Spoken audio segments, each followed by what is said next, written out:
जननी शारदा देवी रामकृष्णं जगद्गुरुं पादपद्मे तयोश्रित्वा प्रणमामि मुहुर्मुहुः। जननी शारदा देवी रामकृष्णं जगद्गुरुं पादपद्मे तयोश्रित्वा प्रणमामि मुहुर्मुहुः। वेदसारज्ञसम्पूर्णं साक्षात् ब्रह्मस्वरूपिणं शान्तानन्दगुरुं वन्दे सन्ततं परमेश्वरम्। ॐ नमः परमऋषिभ्यो नमः परमऋषिभ्यः। ॐ वा यज्ञेन कल्पदा।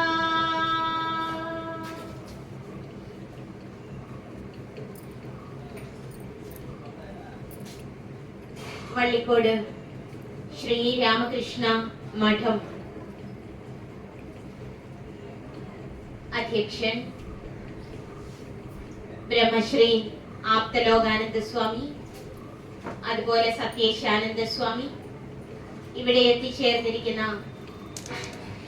ഗുരുഭക്തരെ, ശാരദാദേവി ഭക്തരെ, വിവേകാനന്ദ ഭക്തരെ, ഏവർക്കും ഹൃദയത്തിന്റെ അഗാധതയിൽ നിന്നും സ്നേഹം നിറഞ്ഞ പ്രണാമം അർപ്പിച്ചുകൊള്ളുന്നു. യഥാർത്ഥത്തില് അത്യധികം നിറഞ്ഞ ഹൃദയത്തോടെയാണ് ഞാൻ ഈ ശാരദാ ജയന്തിയില് ഭാഗഭാക്കാകുന്നത്. ശ്രീരാമകൃഷ്ണ മഠം എന്ന് പറയുമ്പോൾ തന്നെ തറവാട്ടിലേക്ക് പോകുന്ന ഒരു വികാരമാണ് ഹൃദയത്തിൽ ഉണ്ടാകുന്നത്. കാരണം നമ്മുടെയൊക്കെ ആത്മീയ ജീവിതം ആരംഭിച്ചത് സ്വാമി വിവേകാനന്ദന്റെയും ശ്രീരാമകൃഷ്ണ പരമഹംസരുടെയും ശാരദാദേവിയുടെയും ഒക്കെ അവദാന കഥകളും ആത്മീയ ഉപദേശങ്ങളും ആ വേദവചസ്സുകളും ഒക്കെ ഹൃദയത്തിന്റെ ആഴത്തിൽ നിപതിച്ച് ആ അവതാര വരിഷ്ഠരുടെ അനുഗ്രഹ കടാക്ഷം ലഭിച്ചിട്ടുള്ളത് കൊണ്ടാണ്. ശ്രീരാമകൃഷ്ണ പരമ്പരയിലെ ഒരു സന്യാസിയായി തീരുക എന്ന് പറയുന്നത് പ്രകൃതിയുടെ നിശ്ചയമാണ് എന്നും ഞാൻ മനസ്സിലാക്കുന്നു. കാരണം അത്ര നിസ്സാരമായിട്ട് ആ പരമ്പരയില് എത്തുക എളുപ്പമല്ല. അത് പ്രകൃതിയുടെ നിഗൂഢമായ രഹസ്യങ്ങളെ കുറിച്ച് എല്ലാവർക്കും അത്ര പെട്ടെന്ന് അറിയാനും കഴിയില്ല. നമുക്ക് തോന്നും നമുക്ക് എല്ലാം അറിയാം, നാം എല്ലാം കാണുന്നുണ്ട്, എല്ലാം അറിയുന്നുണ്ട് എന്നൊക്കെ. യഥാർത്ഥത്തിൽ ഈ പ്രപഞ്ചത്തിന്റെ അതിഗൂഢമായിരിക്കുന്ന ഗുപ്തമായിരിക്കുന്ന വ്യവസ്ഥിതിയെ കുറിച്ച് നമുക്ക് ഒന്നും തന്നെ അറിയില്ല. നമുക്ക് കേൾക്കാൻ കഴിയുന്നത് ഏകദേശം 2% മാത്രമാണ്. കാണാൻ കഴിയുന്നത് 4% മാത്രം. 85% മുതൽ 95% വരെ ഇവിടെ ഡാർക്ക് മാറ്റർ ആണ് എന്ന് ഇന്ന് ശാസ്ത്രവും തെളിയിച്ചിട്ടുണ്ട്.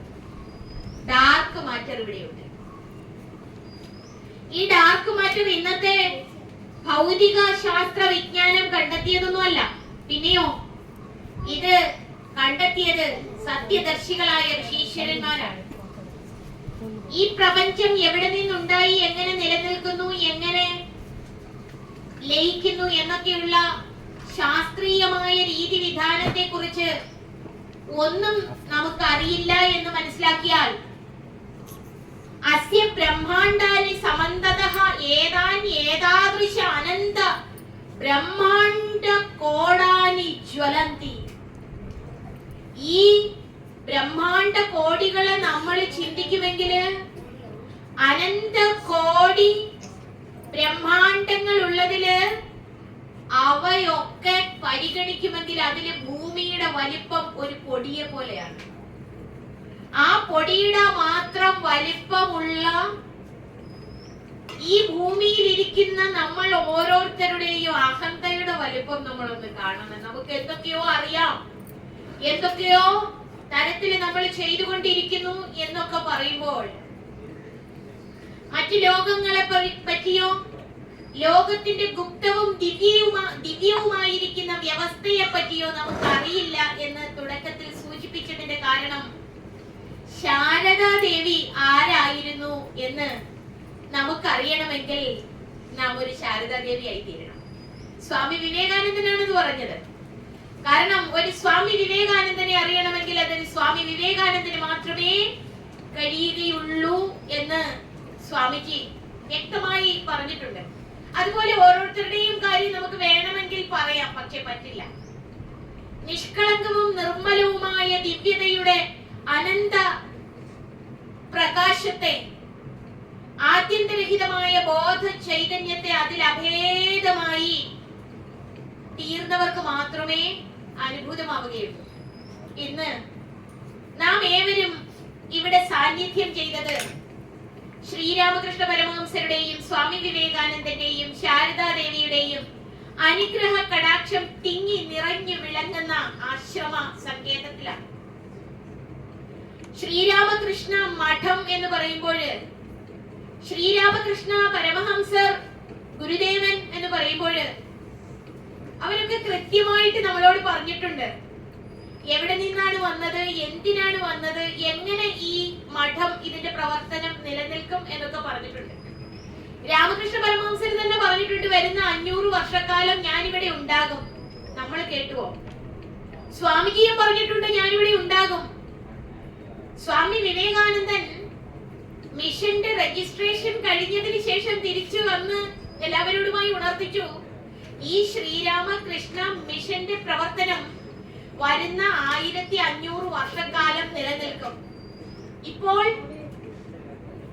രാമകൃഷ്ണ പരമഹംസരും സ്വാമിജിയും പറഞ്ഞ വാക്കുകൾ നിങ്ങളുടെ ഹൃദയത്തിന്റെ അഗാധതയിലേക്ക് സന്നിവേശിച്ചിട്ടുണ്ട് എങ്കിൽ ഒരു കാര്യം വ്യക്തമായി ധരിക്കാൻ കഴിയും, രാമകൃഷ്ണ പരമഹംസർ ഇപ്പോൾ ഇവിടെ സാന്നിധ്യം ചെയ്യുന്നു. പക്ഷെ നമുക്ക് കാണാൻ കഴിയുന്നില്ല എന്നുള്ളത് നമ്മളുടെ പരിമിതിയാണ്. കാണാൻ കഴിയും നമ്മളുടെ പരിമിതികളെ ലംഘിച്ചാൽ. അതിനുള്ള തലത്തിലേക്ക് ഉയർന്നു കഴിഞ്ഞാൽ നമുക്ക് കാണാൻ കഴിയും. അപ്പൊ ആ കാഴ്ചയെ പറ്റി പോലും നമുക്ക് ശ്രദ്ധിക്കാനോ ചിന്തിക്കാനോ കഴിയുന്നില്ല. നമ്മളുടെ ഓരോരുത്തരുടെയും ശിരസുകളിൽ അനുഗ്രഹ വർഷം ചൊരിഞ്ഞുകൊണ്ട് രാമകൃഷ്ണ പരമഹംസർ, ജനനി ശാരദാദേവി, ഹോളി മദർ ഇപ്പോൾ സാന്നിധ്യം ചെയ്യുന്നുണ്ട്, നമ്മെ അനുഗ്രഹിക്കുന്നുണ്ട്. അമ്മയുടെ ലാളിത്യത്തെ പറ്റി, അമ്മയുടെ സാധാരണത്വത്തെ പറ്റി ഇപ്പോൾ ആപ്തലോകാനന്ദ സ്വാമി നമ്മളോട് സംവദിച്ചു. അമ്മയെ പറ്റി എന്ത് വാക്ക് നമുക്ക് പറയാൻ പറ്റും? സാധാരണനിൽ സാധാരണമായ ജീവിതം. സാധാരണത്വം എന്ന് പറഞ്ഞാൽ അസാധാരണമായ ഒരു സാധാരണത്വമായിരുന്നു അമ്മയ്ക്കുണ്ടായിരുന്നു. സാധാരണ നമുക്ക് സാധാരണത്വം ഒന്നും ആർക്കും അങ്ങനെ അഭിനയിക്കാൻ പറ്റില്ല. അമ്മയുടെ ജീവിതം അമ്മ തന്നെയായിരുന്നു. അത് ഒരു തരത്തിലും നമുക്ക് കണ്ടറിയാനും കേട്ടറിയാനും ഇന്ദ്രിയദ്വാര, മനോദ്വാര, ബുദ്ധിദ്വാര അനുഭവിച്ചറിയാൻ കഴിയാത്ത ഒരു അവതാരം വരിഷ്ഠയായിരുന്നു ശ്രീ ശാരദാദേവി. നമുക്ക് അമ്മ ഒരു സാധാരണ സ്ത്രീയായിട്ട് മനുഷ്യ രൂപത്തിൽ നമ്മളുടെ മുമ്പിലൊക്കെ നാം കാണുകയാണ് അമ്മ. ഇന്നത്തെ ദിവസം ഡിസംബർ 22 അമ്മ ജനിച്ച ദിവസം. 1853 ഡിസംബർ 22 വ്യാഴാഴ്ച അമ്മ ജനിച്ചു. അമ്മയുടെ ജീവിത ചരിത്രത്തെ കുറിച്ച് വളരെയധികം പാഠങ്ങളും പുസ്തകങ്ങളും ഒക്കെ പ്രചരിച്ചിട്ടുണ്ട്. പക്ഷെ അമ്മ പറഞ്ഞ കാര്യങ്ങള് ജീവിച്ചിരുന്ന കാലത്ത് എങ്ങനെ അത് രേഖപ്പെടുത്തിയിട്ടുണ്ട് എന്ന് ചോദിച്ചാല്, രാമകൃഷ്ണ പരമഹംസർ പറഞ്ഞ വേദാന്ത തത്വങ്ങളൊക്കെ രേഖപ്പെടുത്തുന്നതിന് വേണ്ടി മാസ്റ്റർ മഹാശയൻ ഉണ്ടായിരുന്നു, ഉണ്ടായിരുന്നു. ഒരു സ്റ്റെനോഗ്രാഫർ പുറകെ നടന്ന് സ്വാമി വിവേകാനന്ദന്റെ എല്ലാം രേഖപ്പെടുത്തിയിരുന്നു, അല്ലെ? എന്നാൽ ശാരദാദേവിയുടെ അതേ തരത്തിൽ രേഖപ്പെടുത്തിയിട്ടുണ്ടോ എന്ന് നമുക്ക് സംശയമാണ്. പക്ഷേ കഴിഞ്ഞ പ്രാവശ്യം വീരഭദ്രാനന്ദ സ്വാമിജിയുടെ അടുത്ത് ശാരദാ ജയന്തിക്ക് പോകാനിടയായപ്പോൾ അവിടെ നിന്ന് 875 പേജുള്ള ശാരദാദേവിയുടെ ഒരു പുസ്തകം ലഭിക്കാനിടയായി. സമ്മാനമായി എനിക്ക് ലഭിച്ചു. വളരെയധികം സന്തോഷം തോന്നിയ ഒരു പുസ്തകം കണ്ടപ്പോൾ, അമ്മയെ കുറിച്ച് ഇത്ര വിപുലമായ ഗ്രന്ഥങ്ങൾ, അതൊന്നും സത്യം പറഞ്ഞാൽ ഞാൻ പൂർണ്ണമായി വായിച്ചില്ല. അതൊരു യാഥാർത്ഥ്യമാണ്. പക്ഷെ അതൊക്കെ വായിക്കണം നമ്മൾ. അമ്മയെ കുറിച്ചൊക്കെ വളരെയധികം ഗ്രന്ഥങ്ങളുണ്ട്. ജീവിച്ചിരുന്ന മഹാത്മാക്കളെ കുറിച്ച്, കാലാതീതമായ സത്യത്തെ സ്വരൂപമായി അനുഭവിച്ചുകൊണ്ട് കാല യവനികയ്ക്കുള്ളിൽ മറയാതെ ഇപ്പോഴും നമ്മളുടെ ഹൃദയങ്ങളിൽ ജീവിക്കുന്ന ആ അവതാര ദൗത്യ നിർവഹണത്തിന്റെ നൈരന്തര്യത നമുക്ക് ബോധ്യപ്പെടാൻ പ്രയാസമാണ്. അതത്ര എളുപ്പം അല്ല. എന്തായാലും അമ്മയുടെ ജനനത്തെ കേന്ദ്രീകരിച്ച് വളരെയധികം ചരിത്ര കഥകൾ എന്ന് പറയുമ്പോൾ ചരിത്രം കഥയല്ല, കഥ ചരിത്രമല്ല, ചരിത്ര സംഭവങ്ങൾ രേഖപ്പെടുത്തിയിട്ടുണ്ട്. അമ്മയുടെ, ശാരദാദേവിയുടെ അമ്മയുടെ പേര് ശ്യാമസുന്ദരി എന്നായിരുന്നു. ശ്യാമസുന്ദരി തന്റെ കുടുംബ വീട്ടിലെ സീഹാറിലേക്ക് പോകുന്ന വഴി ഒരു ദിവസം അങ്ങോട്ടേക്ക് പോവുകയായിരുന്നു. സീഹാറിലേക്ക് പോകുന്ന വഴി അമ്മയ്ക്ക് നേച്ചേഴ്സ് കോൾ എന്ന് പറയും. അതായത് നമുക്ക് മൂത്രശങ്കയോ വിസർജന ശങ്ക ഏത് വന്നാലും അന്നത്തെ കാലത്ത് എവിടെയും അങ്ങനെ ടോയ്ലറ്റ്സ് ഒന്നും അവൈലബിൾ ആയിരിക്കില്ല, എവിടെയും ഒന്നും പോകാനൊന്നും പറ്റില്ല. അപ്പോൾ ആ സമയത്ത് അമ്മ അടുത്തുള്ള ഒരു ആൽമരത്തിന്റെ ചുവട്ടില് ശങ്ക അകറ്റുന്നതിന് വേണ്ടി ചെന്നിരുന്നത് മാത്രം അമ്മയ്ക്കറിയാം. അപ്പോഴമ്മയ്ക്ക് തന്റെ ആ ശങ്ക അകറ്റുന്നതിനുള്ള തത്രപ്പാടിൽ അമ്മയൊന്ന് ഇരുന്നതും അമ്മയ്ക്ക് ബോധം നഷ്ടമാകുന്നത് പോലെ തോന്നി. ഒരു കൊച്ചു പെൺകുട്ടി കാലിൽ തളയൊക്കെ ധരിച്ച് കഴുത്തിൽ മനോഹരമായ ആഭരണങ്ങൾ അണിഞ്ഞ് ചുവന്ന സാരി ഉടുത്ത് അമ്മയുടെ അടുത്തേക്ക് വരുന്നതായി അമ്മയ്ക്ക് തോന്നി. ആ മനോഹരമായ രൂപം അമ്മയെ ഹഠാത് ആകർഷിച്ചു. അമ്മയ്ക്ക് ബോധ്യമായി ഇത് സാധാരണ പെൺകുട്ടിയല്ല. അമ്മ അവിടെ ഇരുന്നതും അമ്മയുടെ ബോധം എവിടെ നില്ലാതെ പോയി. അമ്മയ്ക്കൊന്നും ഓർമ്മയില്ല. കുറെ നേരം കഴിഞ്ഞപ്പോൾ അമ്മയെ അന്വേഷിച്ചു വന്ന അമ്മയുടെ കുടുംബാംഗങ്ങൾ അവിടെ ബോധരഹിതയായി കിടക്കുന്ന ഈ ശ്യാമസുന്ദരി എന്ന ശാരദാദേവിയുടെ അമ്മയെയാണ് കണ്ടത്. അങ്ങനെ ദേവിയുടെ അവതാരം അങ്ങനെ ഒക്കെ കഥകളല്ലേ ഈ പറയുന്നത്, അല്ലേ? സാധാരണ നമുക്ക് തോന്നുന്നത് ഇതൊക്കെ കഥകളാണോ? അതേ സമയം തന്നെ ശാരദാദേവിയുടെ പിതാവായ രാമചന്ദ്രൻ കൽക്കത്തയിലായിരുന്നു. ആ കൊൽക്കത്തയിൽ ഒരു ദിവസം ഉച്ചയൂണിന് ശേഷം മയങ്ങുന്നതിനിടയിൽ അദ്ദേഹത്തിനും ഇതുപോലൊരു ദർശനം ഉണ്ടായി. ആ ദർശനം ഇങ്ങനെ ഒരു സ്വർണ ആഭരണ വിഭൂഷിതയായ കുഞ്ഞ് തന്റെ കഴുത്തിൽ വന്ന് ചുറ്റിപ്പിടിക്കുന്നതും തന്നിലേക്ക് സന്നിവേശിക്കുന്നതുമായ ഒരു അനുഭവം അദ്ദേഹത്തിനും ഉണ്ടായി. തിരികെ വീട്ടിലെത്തിയപ്പോൾ രണ്ടുപേരും ഈ സംഭവം പരസ്പരം കൈമാറി. അവതാര വരിഷ്ഠന്മാരുടെ ഒക്കെ, മഹത്തായ ആത്മീയ പന്ഥാവിൽ സഞ്ചരിക്കുന്നവരുടെ ഒക്കെ ജീവിതത്തില് അവരുടെ മാതാപിതാക്കൾക്ക് ഇത്തരത്തിലുള്ള അനുഭവങ്ങൾ ഉണ്ടായിരിക്കും. ഒരുപക്ഷെ അവർ ജീവിച്ചിരിക്കുന്ന സമയത്ത് അവർ പരസ്പരം കുടുംബാംഗങ്ങളോടോ അടുത്ത ബന്ധുക്കളോടോ മാത്രമേ ഇതൊക്കെ കൈമാറുകയുള്ളൂ. അതൊന്നും പൊതുവെ അവർ പ്രചരിപ്പിക്കാനും ആഗ്രഹിക്കില്ല. അപ്പൊ അമ്മയെ പോലെ ലാളിത്യത്തിന്റെ സ്വഭാവമായിരുന്ന സാധാരണ സ്ത്രീകളിലും അസാധാരണമായ സാധാരണത്വം പ്രകടിപ്പിച്ചിരുന്ന അമ്മ ഇതൊന്നും ആരോടും അത്ര പറഞ്ഞിരുന്നില്ല. പക്ഷെ അമ്മ സ്വയമേവ അടുത്ത സന്യാസി ശിഷ്യരോട്, സാധക ശിഷ്യവൃത്തങ്ങളോടൊക്കെ അമ്മയും ഈ തന്റെ അനുഭവത്തെ ഞാൻ ഇങ്ങനെയായിരുന്നു ജനിച്ചത് എന്ന് എന്റെ അമ്മ പറഞ്ഞിട്ടുണ്ട് എന്ന് വെളിപ്പെടുത്തിയിട്ടുണ്ട്. പറഞ്ഞു വന്നത് അങ്ങനെയുള്ള ഒരു കുഞ്ഞാണ് ശാരദ. ദേവിയുടെ പ്രത്യക്ഷമായ മൂർത്ത രൂപം, അതാണ് ശാരദാ ദേവി. അതുകൊണ്ടാണ് ശാരദാ ദേവി ഇനിയും ജീവിക്കാൻ പോകുന്നത് നമ്മളുടെ ഹൃദയങ്ങളിൽ. അതുകൊണ്ടാണ് നമ്മളുടെ ശിരസിലെ ഹസ്തം വെച്ച് ഇന്നും നമ്മെ അനുഗ്രഹിച്ചു കൊണ്ടിരിക്കുന്നത്. നമ്മളുടെ ഹൃദയത്തിൽ സർവ്വവിധ സ്നേഹവും ക്ഷമയും കാരുണ്യവും നൽകി ആ മഹാ സത്യസ്വരൂപിണിയായ ദേവി ഇപ്പോഴും വിരാജിക്കുന്നത്. അങ്ങനെയുള്ള ശാരദാ ദേവിക്ക് ആരാണ് അമ്മേ ഈ പേര് നൽകിയത് എന്ന് ഗൗരീശാനന്ദ സ്വാമി ഒരിക്കല് അമ്മയോട് ചോദിക്കുകയുണ്ടായി. ആരാണ് അമ്മ അമ്മയ്ക്ക് ഈ പേര് നൽകിയത്? അപ്പോഴമ്മ പറഞ്ഞു, യഥാർത്ഥത്തില് എന്റെ പേര് ശാരദ എന്നല്ലായിരുന്നു. എനിക്കൊരു സഹോദരി ഉണ്ടായിരുന്നു. സഹോദരിയുടെ പുത്രി ഇളം പ്രായത്തിൽ തന്നെ മരിക്കാനിടയായി. അവളുടെ പേര് ശാരദ എന്നായിരുന്നു. അപ്പോഴ് ഞാൻ നിനക്ക് വെച്ച പേര്, അതായത് ശ്യാമസുന്ദരി എന്ന അമ്മ ശാരദാദേവിക്ക് ആദ്യം കൊടുത്തിരുന്ന പേര് ക്ഷേമങ്കരി എന്നായിരുന്നു. ക്ഷേമങ്കരി എന്ന് പറഞ്ഞാൽ ക്ഷേമത്തെ ചെയ്യുന്നവൾ. ക്ഷേമങ്കരി എന്ന പേര് ആയിരുന്നു അമ്മ ആദ്യം നൽകിയിരുന്നത്.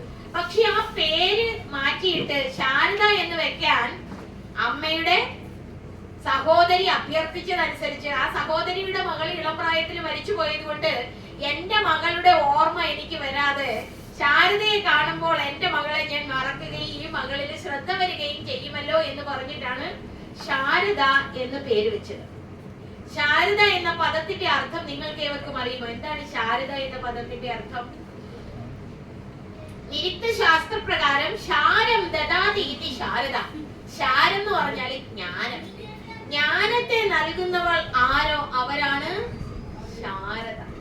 ശാരദ എല്ലാ തരത്തിലും എല്ലാ പ്രകാരത്തിലും ജ്ഞാനദായിനിയായിരുന്നു. ബംഗാളിയിലൊക്കെ ഇഷ്ടംപോലെ ലേഖനങ്ങൾ അമ്മയെ കുറിച്ച് ജ്ഞാനദായിനി എന്നൊക്കെ വെച്ച് രാമകൃഷ്ണ മിഷനിലെ സ്വാമിമാര് രചിച്ചിട്ടുണ്ട്. അതിലൊക്കെ വളരെ ഗംഭീരമായ വേദാന്ത പ്രായോഗിക പാഠങ്ങള് അമ്മ പ്രഘോഷിച്ചതും ഉൾപ്പെടുത്തിയിട്ടുണ്ട്. ജ്ഞാനദായിനി, അമ്മ ജ്ഞാനദായിനിയാണ്. അപ്പോഴ് നമ്മൾ ഇവിടെ വന്നിരുന്ന് ശാരദാ ദേവിയെ കേന്ദ്രീകരിച്ച് ഒരു ഹോമത്തിൽ പങ്കെടുത്തു. ആ ഹോമത്തിൽ പങ്കെടുത്തപ്പോൾ നിങ്ങൾ ശ്രദ്ധിച്ചിട്ടുണ്ടാകും, സത്യേശാനന്ദ സ്വാമി ഉറക്കെയാണ് ഓരോ ഹോമ മന്ത്രങ്ങളും ഉരുവിട്ടത്. അതിലെ ബീജാക്ഷര മന്ത്രങ്ങളൊക്കെ അമ്മയുടെ ബീജാക്ഷര മന്ത്രങ്ങളാണ്. ആരുടെ ബീജാക്ഷര മന്ത്രങ്ങളാണ്? അമ്മയുടെ ബീജാക്ഷര മന്ത്രങ്ങളാണ്. അകാരം മുതൽ ക്ഷകാരം വരെയുള്ളത് അമ്മയുടെ ബീജാക്ഷര മന്ത്രമാണ്. അകാരാദി ക്ഷകാരാന്ത ബീജാക്ഷര മഹേശ്വരി. അകാരം മുതൽ ക്ഷകാരം വരെയുള്ള സകലതും അമ്മയുടെ ബീജാക്ഷരമാണ്. സരസ്വതി ദേവിയുടെ പ്രത്യക്ഷ സ്വരൂപമാണ് ശാരദാ ദേവി. ഒരു ദിവസം ഗുരുദേവനോട് തന്നെ ആരോ ഒരു സാധകൻ ചോദിച്ചു, ശിഷ്യൻ ചോദിച്ചു, ഈ അമ്മ ആരാണ്? അവൾ ആരാണെന്ന് നിനക്കറിയില്ലേ? എന്റെ ശാരദ സരസ്വതി ദേവിയുടെ പ്രത്യക്ഷമായിരിക്കുന്ന പ്രകട ഭാവമാണ്. സരസ്വതി ദേവി തന്നെയാണ്. സരസ്വതി ദേവി, ലക്ഷ്മി ദേവി, അതുപോലെ ദുർഗാദേവി എന്നൊക്കെ ദേവിക്ക് നമ്മൾ പല പേരുകൾ ചൊല്ലി ദേവിയെ പറയാറുണ്ട്, അല്ലേ? പല പേരുകൾ ചൊല്ലി ദേവിയെ പറയുമ്പോഴും ഈ ദേവി പലതാണോ എന്ന് നമുക്കൊരു സംശയം തോന്നാം. ദേവിയെ പല ദേവി ക്ഷേത്രങ്ങളില്ല. അപ്പൊ ഈ ദേവി പലതാണോ എന്ന് തോന്നിയാല് ദേവി പലതല്ല, ദേവി ഒന്നാണ്. കാരണം ബ്രഹ്മവും ബ്രഹ്മശക്തിയും രണ്ടല്ല. ബ്രഹ്മവും ബ്രഹ്മശക്തിയും. ഇതെങ്ങനെയാണ് ദേവിയെ മനസ്സിലാക്കേണ്ടത്? ശാരദാ ദേവിയെ മനസ്സിലാക്കുന്നതിന് വേണ്ടിയിട്ടാണ് നമ്മൾ ദേവിയിലേക്ക് ശ്രദ്ധിക്കുന്നത്. മനുഷ്യാകാരം കൊണ്ടുവന്നിരിക്കുന്ന ശാരദാ ദേവി ആരാണ് എന്ന് നാം മനസ്സിലാക്കാൻ പോവുകയാണ്. സ്വല്പം മനസ്സിലായി കാണാം, അമ്മ അവതാര സ്വരൂപിണി തന്നെയാണ്. സംശയിക്കേണ്ട, യാതൊരു തരത്തിലും സംശയിക്കേണ്ട. കാരണം ബ്രഹ്മം എന്നാൽ ആദ്യന്തരഹിതമായിരിക്കുന്ന ബോധം. ആ ആദ്യന്തരഹിതമായിരിക്കുന്ന നിശ്ചല ബോധ സത്തയിലെ അഭിന്ന ശക്തി വൈഭവമാണ് സകല പ്രപഞ്ച ഘടകങ്ങൾ. പ്രപഞ്ച സ്വരൂപം ബ്രഹ്മ. പ്രപഞ്ച സ്വരൂപം ബ്രഹ്മ. നിങ്ങൾ അദ്വൈത ചിന്താപദ്ധതിയോ ശങ്കര ഭഗവത്പാദരുടെ കൃതികളോ ഏത് പഠിച്ചിട്ടുണ്ടെങ്കിലും നിങ്ങൾക്ക് കൃത്യമായിട്ട് ബോധ്യമാകും. ശാസ്ത്രീയമായി ഗുരുമുഖത്ത് നിന്ന് ശ്രവണം ചെയ്യാൻ നിങ്ങൾക്ക് അവസരം ലഭിച്ചിട്ടുണ്ട് എങ്കിൽ ഈ കാര്യം ബോധ്യമാകുമെന്ത്? പ്രപഞ്ച സ്വരൂപം ബ്രഹ്മ. എന്ന് പറഞ്ഞാൽ നാം കാണുന്നതും അറിയുന്നതും ഒക്കെ നാം കാണുന്ന രീതിയിൽ അല്ല എന്നർത്ഥം. നാം കാണുന്നതും അറിയുന്നതുമായ ഒന്നും നാം കാണുന്ന രീതിയിലല്ല. നമ്മളുടെ വിചാരം നാം കാണുന്നതൊക്കെ കണ്ണുകൊണ്ട് കാണുന്ന രീതിയിലാണ് എന്നാണ്, അല്ലെ? അങ്ങനെ അല്ല. എന്തുകൊണ്ടെന്നാൽ നമ്മളുടെ കണ്ണിന്റെ കാഴ്ചശക്തിയല്ല ആനയുടെ കാഴ്ചശക്തി, ഉറുമ്പിന്റെ കാഴ്ചശക്തി, ഉടുമ്പിന്റെ കാഴ്ചശക്തി, മറ്റൊരു ജീവിയുടെ കാഴ്ചശക്തി. അപ്പോൾ ആരുടെ കാഴ്ചശക്തിയാണ് ശരി? ആരുടെ കാഴ്ചയാണ് ശരി? നമ്മൾ ഈ കണ്ടുകൊണ്ടിരിക്കുന്ന വസ്തുക്കളെ ഒരു കെർലിയൻ ക്യാമറ ഉപയോഗിച്ച് നോക്കിയാൽ അതിന്റെ രൂപം വേറൊന്നാണ്. ഐൻസ്റ്റീൻ ഇതിനെ പറഞ്ഞിരിക്കുന്നത് E=mc² എന്നാണ്. ആണോ അല്ലയോ? ആണോ? അതെ. അപ്പോൾ അങ്ങനെ നാം കണ്ടുകൊണ്ടും അറിഞ്ഞുകൊണ്ടും ഇരിക്കുന്നതായ ഈ പ്രപഞ്ച ഘടകങ്ങൾ ഒന്നും നാം കാണുന്ന രീതിയിലല്ല എന്ന് തിരിച്ചറിഞ്ഞ ധന്യസ്വരൂപിണിയായ സത്യ ചൈതന്യമാണ് ശ്രീ ശാരദാ ദേവി. അവിടെ ദേവി പലതല്ല എന്ന് പറയാൻ കാരണം സൂര്യനും അതിന്റെ കിരണവും പോലെ.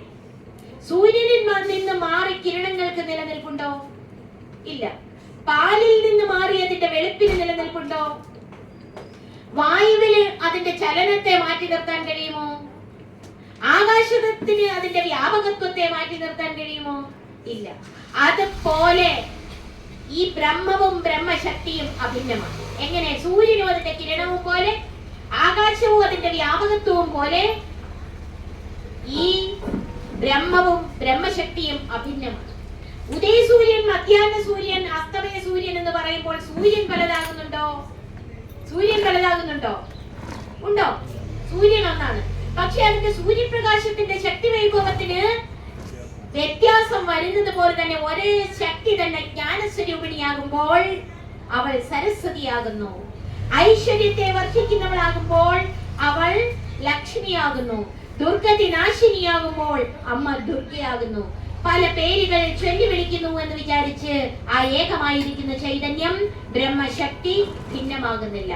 അമ്മ ദേവിയുടെ പ്രത്യക്ഷ പ്രകട രൂപം തന്നെയാണ്. അങ്ങനെയുള്ള ശാരദാ ദേവിയെ ദേവി എന്ന് കണ്ട് നാം ഉപാസിക്കണം. ബീജാക്ഷര മന്ത്രം ഉരുക്കഴിച്ച് ഹോമാഗ്നിയിലേക്ക് ആ ഹവന ദ്രവ്യം അർപ്പിക്കുന്ന വേളയില് ശാരദാ ദേവി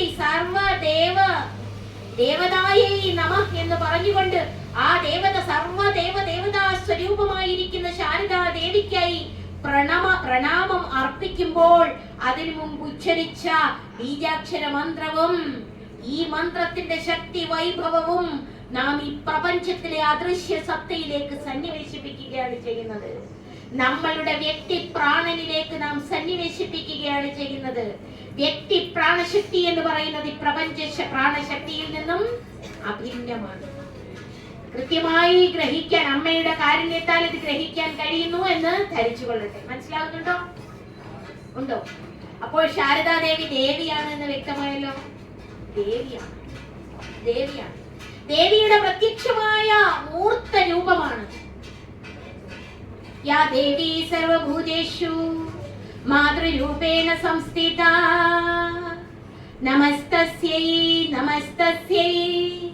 നമസ്തസ്യൈ നമോ നമഃ. സർവ്വതിലും സർവചരാചരങ്ങളിലും മാതൃരൂപത്തില്, ശക്തി രൂപത്തില്, ബുദ്ധി രൂപത്തില്, മേധാരൂപത്തിലൊക്കെ സ്ഥിതി ചെയ്യുന്ന ശക്തി വൈഭവമാണ് ദേവി. അങ്ങനെയുള്ള അമ്മയുടെ വിവാഹത്തെ പറ്റി നിങ്ങൾക്കറിയണ്ടേ? ജനനം നിങ്ങൾ കണ്ടു. അമ്മ ദേവിയുടെ ആ അംശ ചൈതന്യം സ്വാംശീകരിച്ച് ശ്യാമാസുന്ദരിക്കും രാമചന്ദ്രാജിക്കും ജനിച്ച പുത്രിയാണ് എന്ന് മനസ്സിലായി. അമ്മയുടെ ഗ്രാമത്തില് ഒരു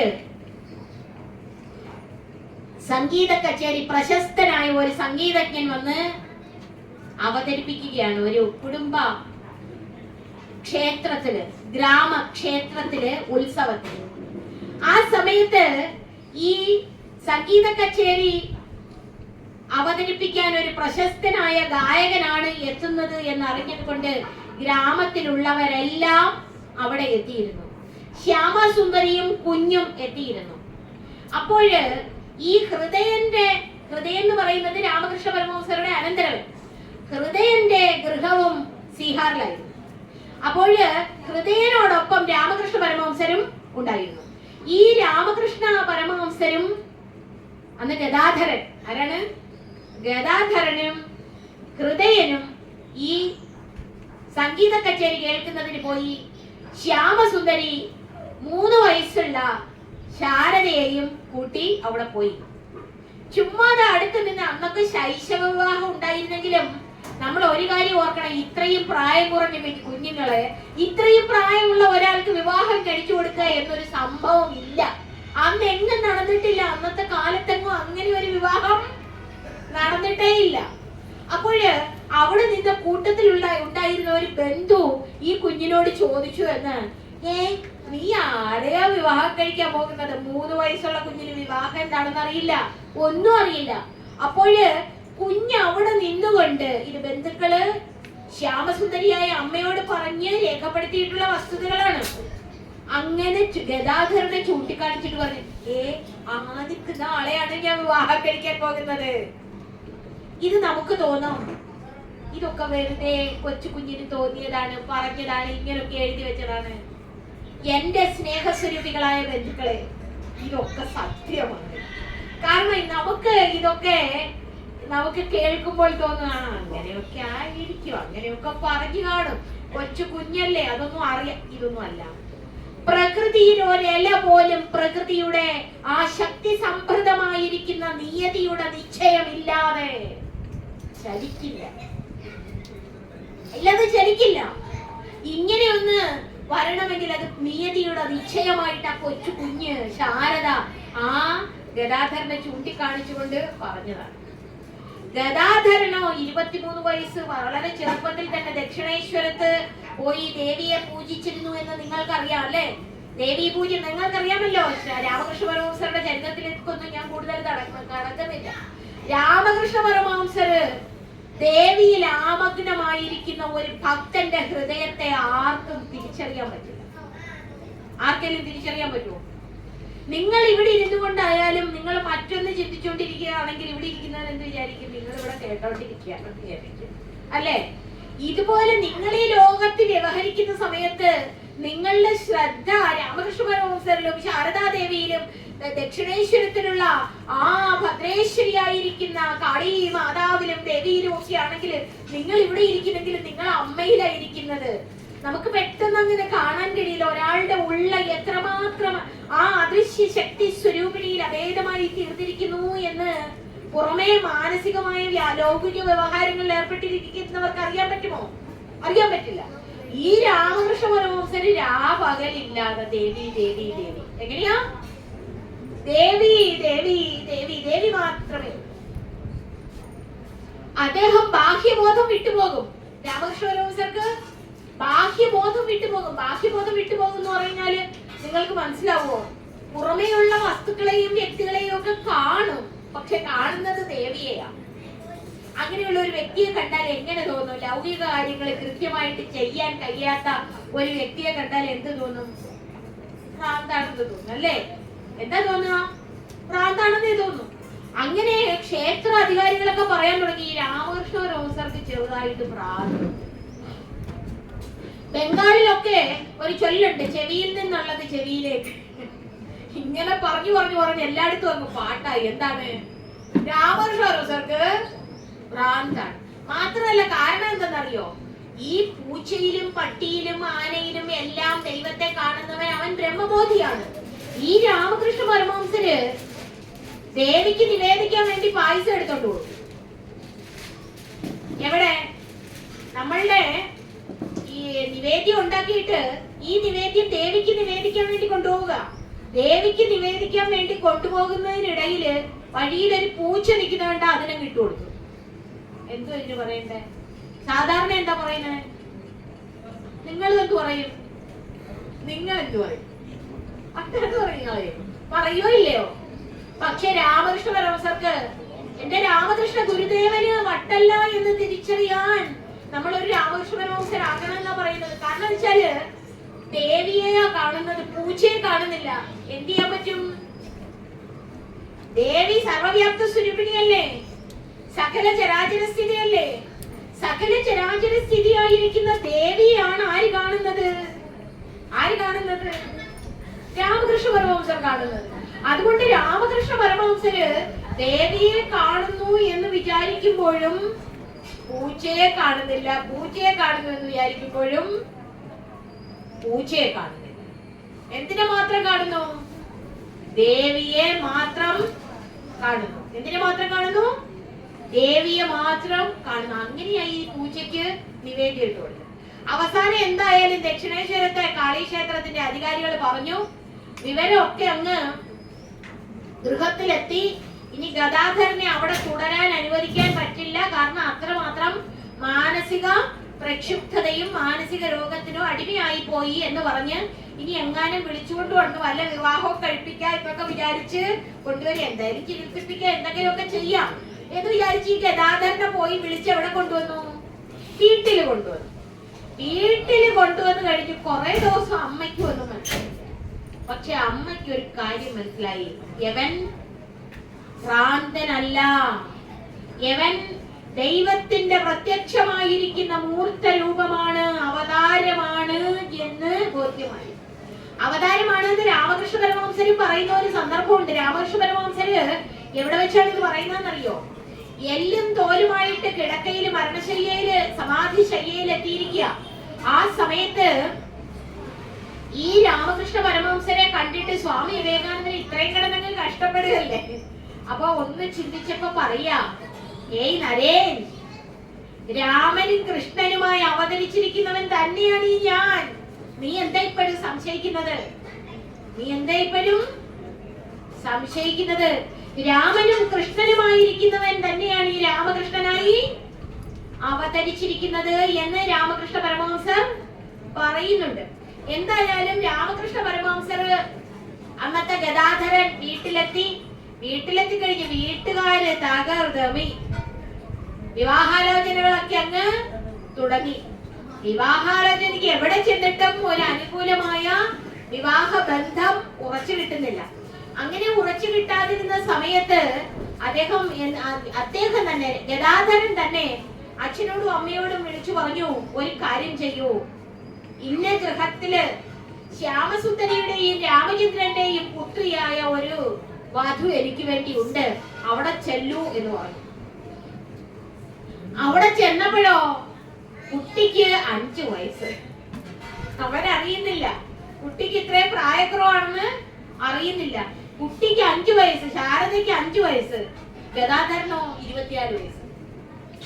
ഇത്രയും പ്രായവ്യത്യാസമുള്ള ഒരു കല്യാണം അന്ന് ആ ഇടയ്ക്കൊന്നും നടക്കത്തുമില്ല, നാട്ടു നടക്കുമല്ല, നടക്കാനും പറ്റത്തില്ല. പക്ഷെ എന്തായാലും അങ്ങനെ വിവാഹം എല്ലാം ഉറപ്പിച്ചു, എഗ്രിമെന്റ് ഒക്കെ കഴിഞ്ഞു, വിവാഹം നടന്നു. ഗദാധരന്റെ അടുത്തേക്ക് കുഞ്ഞിനെ കൊണ്ടുവന്നു. ഏറാമ്പാടിയിലാണ് ശാരദാദേവി ജനിച്ചതെന്നും അവിടെയുള്ള നിങ്ങളൊക്കെ പോയി കണ്ടിട്ടുണ്ടാകും. അല്ലെങ്കിൽ എല്ലാ വർഷവും ഒരു പ്രാവശ്യം ഇവിടെയൊക്കെ പോയി കാണാം. അമ്മയുടെയും രാമകൃഷ്ണ പരമഹംസരുടെയും ഒക്കെ സന്നിധിയൊക്കെ ഒന്ന് നമുക്ക് അവിടെ നമുക്ക് വളരെയധികം ധന്യത ലഭിക്കുന്ന സന്ദർഭങ്ങളാണ്. എന്തായാലും അങ്ങനെ വിവാഹമൊക്കെ കഴിഞ്ഞു. അമ്മയെ എപ്പോഴും അമ്മയായിട്ടാ കണ്ടിരുന്നത്. നിങ്ങളൊന്ന് ആലോചിച്ചു നോക്കൂ, ഒരു വിവാഹം കഴിഞ്ഞതിന് ശേഷം 5 വയസ്സായ കുഞ്ഞിന് ഭർത്താവ് എന്ന് പറഞ്ഞാൽ എന്താണെന്നറിയോ? വിവാഹം എന്ന് പറഞ്ഞാൽ എന്താണെന്നറിയോ? തിരിച്ച് ഈ കുഞ്ഞിനെ വീട്ടിലേക്ക് കൊണ്ടുപോയതിനു ശേഷം 2 പ്രാവശ്യം മാത്രമേ രാമകൃഷ്ണ പരമഹംസർ 18 വയസ്സിന് മുമ്പ് അമ്മയുടെ അടുത്തേക്ക് പോയിട്ടുള്ളൂ. ഒന്ന് 7 വയസ്സിലോ ഒന്ന് 14 വയസ്സിലോ മറ്റോ. അവിടെ ചെന്നപ്പോ ഒരു പ്രാവശ്യം ഈ രാമകൃഷ്ണ പരമഹംസർ പോയപ്പോഴ് ഹൃദയനെയും കൂടി കൂട്ടിക്കൊണ്ടുപോയി, അനന്തരവനായ ഹൃദയനെയും കൂടി കൂട്ടിക്കൊണ്ടുപോയി. അപ്പോൾ അവിടെ ചെന്നപ്പോൾ ഈ കൊച്ചുകുട്ടി കളിച്ചുകൊണ്ടിരിക്കുക. ആരാ വന്നിരിക്കുന്നതെന്നറിയോ? എന്താ നടന്നതെന്നറിയോ? ഇത് എന്താണെന്നറിയോ? ഒന്നും അറിയില്ല. അപ്പോൾ അങ്ങനെയുള്ള ഈ വന്നിരിക്കുന്ന ആരാണെന്ന് അറിയില്ല. ഏറാമ്പാടിയിലുള്ള ശാരദാദേവിയുടെ അടുത്തേക്ക് രാമകൃഷ്ണ പരമഹംസർ ഹൃദയനും എത്തിയപ്പോൾ ആരാണ് എത്തിയിരിക്കുന്നതെന്ന് വ്യക്തമായി തിരിച്ചറിയുന്നതിനോ അവരെ വേണ്ടവണ്ണം ഉപചരിക്കുന്നതിനോ ഒന്നും അറിയില്ല. അറിയോ? എങ്ങനെ ഒരു കൊച്ചുകുട്ടിക്ക് അറിയാൻ പറ്റും? അറിയില്ല. ഉടനെ തന്നെ ഹൃദയനുള്ളിൽ തോന്നി ഇതെന്ത് രീതിയിലായി പെരുമാറുന്നത്. ഉടനെ രാമകൃഷ്ണ പരമഹംസർ ദേവിയെ കുറിച്ച് പറയുന്ന ഒരു വാചകമുണ്ട്. ബ്രഹ്മ വിഷ്ണു ശിവന്മാർക്ക് ബോധ്യമാകാത്ത ചൈതന്യമാണ് ഈ ശാരദ. എന്താ പറഞ്ഞത്? നിങ്ങൾ കേൾക്കുന്നുണ്ടോ? നമ്മൾ ഇതുപോലെ ഇതിനെ ഉൾക്കൊള്ളണം. ബ്രഹ്മാവിനും വിഷ്ണുവിനും ശിവനും തിരിച്ചറിയാൻ കഴിയാത്ത ചൈതന്യ സ്വരൂപിണിയാണ് ലളിത പരമേശ്വരിയായിരിക്കുന്ന ഈ ശാരദാ ദേവി എന്ന് കൃത്യമായിട്ട് രാമകൃഷ്ണ പരമഹംസർ ഹൃദയനോട് പറഞ്ഞു കൊടുക്കുകയാണ്. ശങ്കര ഭഗവത്പാദരാൽ വിരചിതമായിരിക്കുന്ന സൗന്ദര്യ ലഹരി എന്ന സ്തോത്ര കൃതി ഒരുപക്ഷെ നിങ്ങളൊക്കെ അധ്യയന ലഹരിയുടെ ഭാഗമായിട്ട് ക്ലാസ്സുകളിൽ അറ്റൻഡ് ചെയ്തിട്ടുണ്ടാകും, കാണാതെ പഠിച്ചിട്ടുണ്ടാകും. അറിയോ? ശിവശക്തിയുക്തോ യദി ഭവതി ശക്തപ്രഭവിതം നചേദേവം ദേവോ ന ഖലു കുശലസ്പന്ദിതുമവി അദസ്ത്വാം ആരാധ്യാം. അല്ലേ? ഹരി ഹര വിരിഞ്ചാദിഭിരവി പ്രണന്തം സ്തോതും വാ കഥമാകൃത പുണ്യ പ്രഭവതി. അതായത് ഹരി ഹര വിരിഞ്ചന്മാർക്ക്, ബ്രഹ്മാവിനും വിഷ്ണുവിനും മഹേശ്വരനും സൃഷ്ടി സ്ഥിതി ലയങ്ങൾ കൈകാര്യം ചെയ്യാൻ ശക്തി ലഭിക്കുന്നത് ദേവിയിൽ നിന്നാണ്. എവിടുന്നാ? അല്ലെങ്കിൽ അവർക്ക് ഇതൊന്നും ചെയ്യാൻ പറ്റില്ല. ദേവി ആരാണെന്ന് തുടക്കത്തിൽ പറഞ്ഞത് മറന്നിട്ടില്ലല്ലോ. ബ്രഹ്മശക്തിയാണ് ദേവി. ആദ്യന്തരഹിതമായിരിക്കുന്ന, ഭാഗിക്കാൻ കഴിയാത്ത, അദൃശ്യ സ്വരൂപിണിയായിരിക്കുന്ന അനന്ത ശക്തി ചൈതന്യമാണ് ദേവി. ബോധ്യാകുന്നുണ്ടല്ലോ? അപ്പോ ബ്രഹ്മാ വിഷ്ണു മഹേശ്വരന്മാര് എന്ന് പറയുമ്പോൾ, എന്നിട്ട് തുടർന്നുള്ള അടുത്ത ശ്ലോകത്തിൽ പറയുന്നത് തനീയാംസും പാംസും, അതായത് ഒരു ചെറിയ പാദപാംസും, അമ്മയുടെ പാദപാംസും എടുത്തിട്ടാണ് ഈ സകല ലോകങ്ങളെയും സൃഷ്ടിച്ചിരിക്കുന്നത്. അമ്മയുടെ പാദത്തിലെ ഒരു ചെറിയ പാദധൂളി എടുത്താണ് ഈ ലോകം മുഴുവൻ സൃഷ്ടിച്ചിരിക്കുന്നത് എന്ന് പറയുമ്പോൾ അമ്മയുടെ വൈഭവത്തെ ഒന്ന് ചിന്തിക്കാൻ പറ്റുമോ? അമ്മയെ സ്തുതിക്കണമെങ്കിൽ അകൃത പുണ്യന്മാർക്ക് സാധിക്കില്ല, പുണ്യാർജനം ലഭിച്ചിട്ടില്ലാത്തവർക്ക് സാധിക്കില്ല. അമ്മയെ സ്തുതിക്കാൻ, അമ്മയെ കേൾക്കാൻ, ദേവി സ്വരൂപിണിയായിരിക്കുന്ന സത്യത്തെ വന്ദിക്കാൻ എല്ലാവർക്കും സാധിക്കില്ല. വന്ദിച്ചാൽ ജീവിതം ധന്യധന്യമായി തീരും എന്നുള്ളതാണ് നമുക്ക് മനസ്സിലാക്കാൻ കഴിയേണ്ടത്. അങ്ങനെയുള്ള ഈ ശാരദാ ദേവിയുടെ സന്ദർഭ കഥകൾ പറയാനാണെങ്കിൽ ഏറെ ഏറെ ഏറെയുണ്ട്. ശാരദാ ദേവിയുടെ ഒരു ശിഷ്യനായിരുന്നു സ്വാമി അരൂപാനന്ദ. ഈ അരൂപാനന്ദ സ്വാമി ദീക്ഷ നേടുന്നതിന് വേണ്ടി, അമ്മയുടെ ദീക്ഷാ പദ്ധതിയെ പറ്റിയൊക്കെ കേട്ടില്ലേ? ഇത്രയും ക്ഷമാസ്വരൂപിണി, സ്നേഹസ്വരൂപിണി, ലാളിത്യത്തിന്റെ മൂർത്തരൂപം ഇങ്ങനെ എങ്ങും ഉണ്ടായിട്ടില്ല. എല്ലാവരും ഓരോരോ തരത്തിൽ ഓരോന്ന് പറയുമ്പോൾ ഈ അരൂപാനന്ദ സ്വാമി മന്ത്രദീക്ഷ എടുക്കുന്നതിന് വേണ്ടി അമ്മയുടെ അടുത്ത് ചെന്നു. അപ്പോൾ അമ്മയുടെ അടുത്ത് ചെന്നതും അമ്മ ഇങ്ങനെ നിൽക്കുന്നത് കണ്ടപ്പോൾ ഈ അരൂപാനന്ദ സ്വാമിയുടെ പൂർവാശ്രമത്തിലെ അമ്മ ചെറുപ്പത്തിലെ മരിച്ചുപോയിരുന്നു. ഈ അരൂപാനന്ദ സ്വാമി അമ്മയെ കണ്ടപ്പോൾ ഇതെന്റെ അമ്മയാണ് എന്ന് സ്വാമിക്ക് തോന്നി. ചെറുപ്പത്തിലാണ്, ബ്രഹ്മചാരിയായിട്ട് ചെല്ലുകയാണ്, ദീക്ഷ എടുക്കാൻ ചെല്ലുകയാണ്. അന്ന് സ്വാമിക്ക് ഇതെന്റെ അമ്മയാണ് എന്ന് തോന്നി. ഓരോരുത്തർക്കും അങ്ങനെ തോന്നണം, ഇതെന്റെ അമ്മയാണ് എന്ന് സ്വാമിക്ക് തോന്നി. സ്വാമി പിന്നീട് പറഞ്ഞിട്ടുണ്ട്, എന്റെ അമ്മ തന്നെയാണെന്ന്. അതെന്റെ മനസ്സിൽ നിന്ന് വളരെ കാലം അങ്ങനെ തുടർന്ന് നിന്നിരുന്നു എന്ന് പറഞ്ഞിട്ടുണ്ട്. മാത്രവുമല്ല, അമ്മ ചെന്ന് കണ്ടപ്പോൾ തന്നെ മന്ത്രദീക്ഷ കൊടുത്തു. ഒരു ദിവസം ഈ അരൂപാനന്ദ സ്വാമി ശാരദാദേവിയോട് ചോദിച്ചു, അമ്മ എല്ലാവരുടെയും അമ്മയാണോ? അപ്പൊ അമ്മ പറഞ്ഞു, അതെ, ഞാൻ എല്ലാവരുടെയും അമ്മയാണ്. അതെയോ? അപ്പോൾ ഈ പട്ടിയുടെയും പൂച്ചയുടെയും പക്ഷിയുടെയും വൃക്ഷങ്ങളുടെയും ഒക്കെ അമ്മയാണോ? അതെ. കേൾക്കുന്നുണ്ടോ? ഉണ്ട്. അപ്പോൾ അതായത് അമ്മയുടെ വേദാന്ത ജ്ഞാനം, അമ്മയുടെ അനുഭവ ജ്ഞാനം അത്ര ബൃഹത്താണ്, മഹത്തരമാണ്, സത്യമാണ്. അമ്മ എല്ലാറ്റിന്റെയും അമ്മയാണ് എന്ന് അമ്മയ്ക്കറിയാം. എന്ന് പറഞ്ഞാല് സകല ചരാചരങ്ങളിലും നിറഞ്ഞു വിളങ്ങുന്ന ശക്തി സമൃദ്ധമായിരിക്കുന്ന അനന്ത വൈഭവമാണ് താനെന്ന് അനുഭവിച്ചവർക്ക് മാത്രമേ താൻ എല്ലാറ്റിന്റെയും അമ്മയാണെന്ന് പറയാൻ പറ്റൂ. താൻ മാറി നിൽക്കുന്ന ഒന്നല്ല എന്നാണ് പറഞ്ഞത്. താൻ അതിൽ നിന്നും മാറി നിൽക്കുന്ന ഒന്നല്ല എന്നാണ് പറഞ്ഞത്.